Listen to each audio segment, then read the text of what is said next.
अब class number 3 में हमारे पास है कोरिलेशन। ड्राइव में आप फाइल खोलेंगे, आपको 4 फाइल्स मिलेंगी। सबसे पहले अपने डाटा वाली फ़ाइल ओपन करनी है। जब डाटा वाली फ़ाइल ओपन करेंगे, ये सेम उसी तरह हमारे पास SPSS के अंदर ये ओपन हो जाएगी। तो हमने पेरेंटिंग स्टाइल और सेल्फ एस्टीम के अंदर कोरिलेशन चेक करना है। तो ये सबसे आसान है। इसमें हमने एनालाइज में जाना है, हमने जाना है कोरिलेट में, और ये बाईवेरिएट में चले जाएंगे। देख लें, एनालाइज, कोरिलेट और बाईवेरिएट। जब इसमें जाएंगे, इन चारों को शिफ्ट और पेज डाउन दबाकर यहाँ पे टाटा बाय बाय कर देंगे। ऑप्शंस में हमने देख लेना है मीन और स्टैंडर्ड डेविएशन टिक होना चाहिए। कंटिन्यू कर दें। यहाँ पे पियर्सन, टू टेल्ड और फ्लैग सिग्निफिकेंट कोरिलेशन के तीनों ऑटो सिलेक्ट होंगे।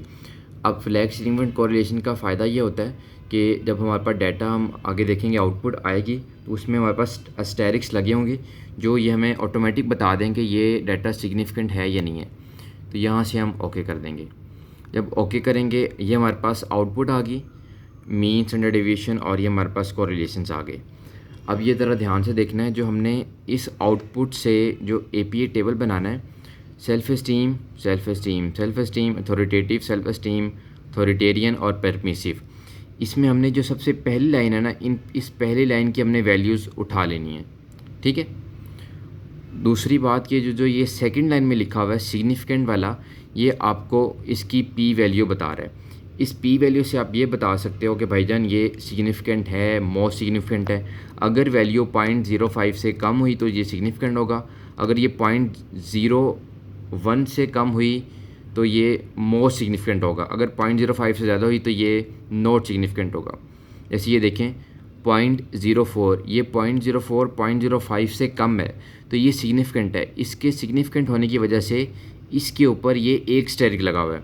लेकिन यहाँ देखें 0.158 है, ये 0.158 0.05 से ज़्यादा है, जिसकी वजह से ये नॉट सिग्निफिकेंट है और इसके ऊपर स्टेरिक नहीं लगा हुआ।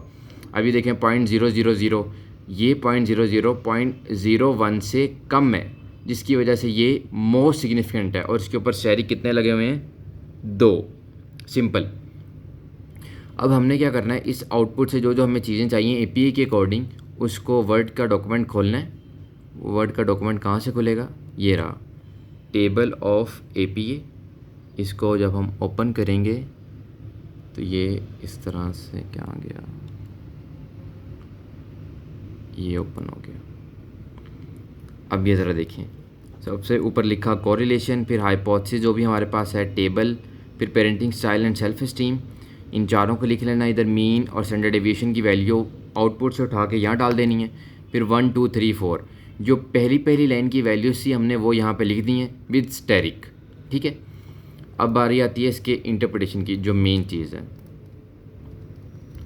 इंटरप्रिटेशन में ना हमने बेसिकली 2 बातें लिखनी है कि R की वैल्यू ज़्यादा है, कम है, स्ट्रॉन्ग है या वीक रिलेशन है। दूसरी वैल्यू P, दूसरी बात है P की।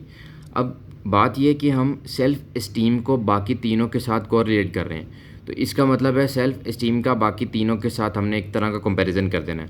इस तरह पहली लाइन में देखें, significant positive and strong relationship between self esteem and authoritative.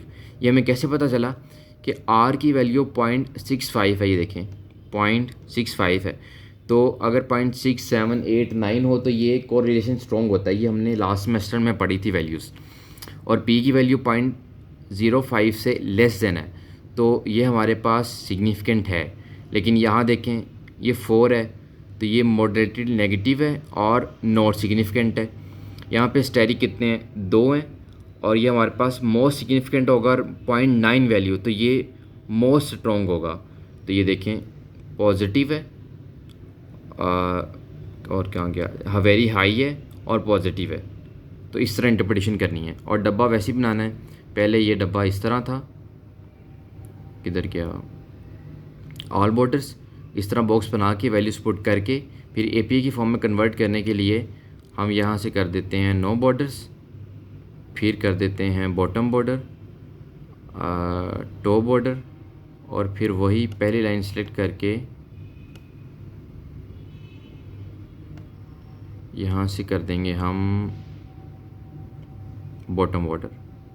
और ये इस तरह से हमारे पास एक वैल्यू और ये एपीआई की फॉर्म में हमारा एक टेबल बन गया, ठीक है।